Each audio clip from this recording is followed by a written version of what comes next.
Today we're going to be talking about Lab 4, Circuits and Capacitors. In this lab, we'll be using the Circuit Construction Kit, which is an online circuit program, to make predictions on the values and behaviors of currents, resistors, and batteries within specific DC and RC circuits. And this is done by using circuit rules such as the node and loop rule, and using basic circuit equations such as Ohm's law. For assistance, we'll be using the voltmeter and ammeter to measure actual values within the circuit program. First, we'll be making predictions on the current of a basic circuit consisting of 2 resistors and 2 batteries. In using the node rule, you can see that the current does not split, so I1 equals I2. To find this current, we'll be using Ohm's law, which is the voltage of the circuit over the equivalent resistance of the circuit, which in this case is basically the sum of the resistance in the circuit. When doing this calculation, you'll see that the current running through the circuit equals 0.02 amps. When comparing this value to the value read on the ammeter in the simulation, they are fundamentally the same, as the current is 0.02 amps. Next, for experimentation, when replacing the ammeter with a voltmeter, no current flows through the circuit. This is because voltmeters have relatively infinite resistance, so they will draw no current from the circuit under test. In order to keep the current flowing through the circuit, the voltmeter must be in parallel with the ammeter, which has 0 internal resistance and drops little voltage as possible. When analyzing the energy conservation in this series circuit, I predicted that the round-trip voltage would equal 0, which is supported by the loop rule. To prove this, I used a voltmeter on the simulated circuit between each letter position and found the sum of these voltages, the round-trip voltage, to equal 0 volts. Shown on this slide is a graph of the potential versus position around the circuit.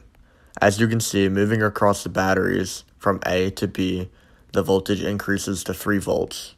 Then it stays steady while moving across the wire and decreases when moving across the resistors at a steeper slope with the higher resistance. When the circuit reaches its original position, the potential is back to 0. Next, using Ohm's law, you can calculate the resistance of the following circuit elements: the 47 ohm resistor, the 100 ohm resistor, the wire, and the ammeter. To perform these calculations, we must use the voltages measured by the voltmeter in the simulated circuit, and divide each of those by the current, 0.02 amps. As you can see, the resistance on the wire and ammeter are equal to 0, since the potential across them is equal to 0. The calculated values for the resistors almost exactly match their labeled values, but they are slightly off due to the rounding of the simulation. Following this, we'll be looking at capacitor charging and discharging. When a capacitor is in a circuit with a battery, it will begin to charge.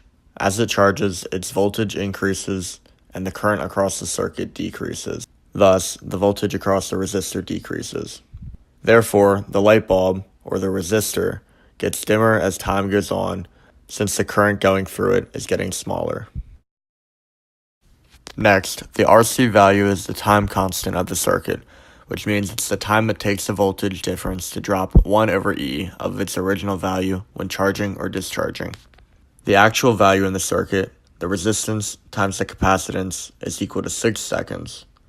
When looking at measured data, the time constant is found to be 5.8 seconds. Therefore, the measured value is very close to the theoretical value for the time constant in this circuit.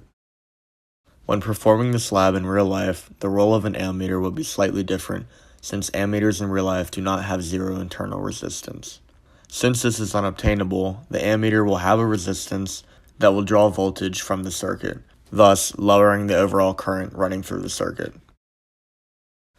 Furthermore, when looking at charging a capacitor with no resistance, the ideal model proves that the capacitor would charge instantly, since the time constant is equal to resistance times capacitance. Yet, in real life, 0 resistance is not possible, so there would be some resistance in the wire and the battery that would cause the capacitor to take some time to charge. Therefore, we use the circuit construction kit to prove that round-trip potential equals 0, the purpose of ammeters and voltmeters, and the RC time constant for charging and discharging.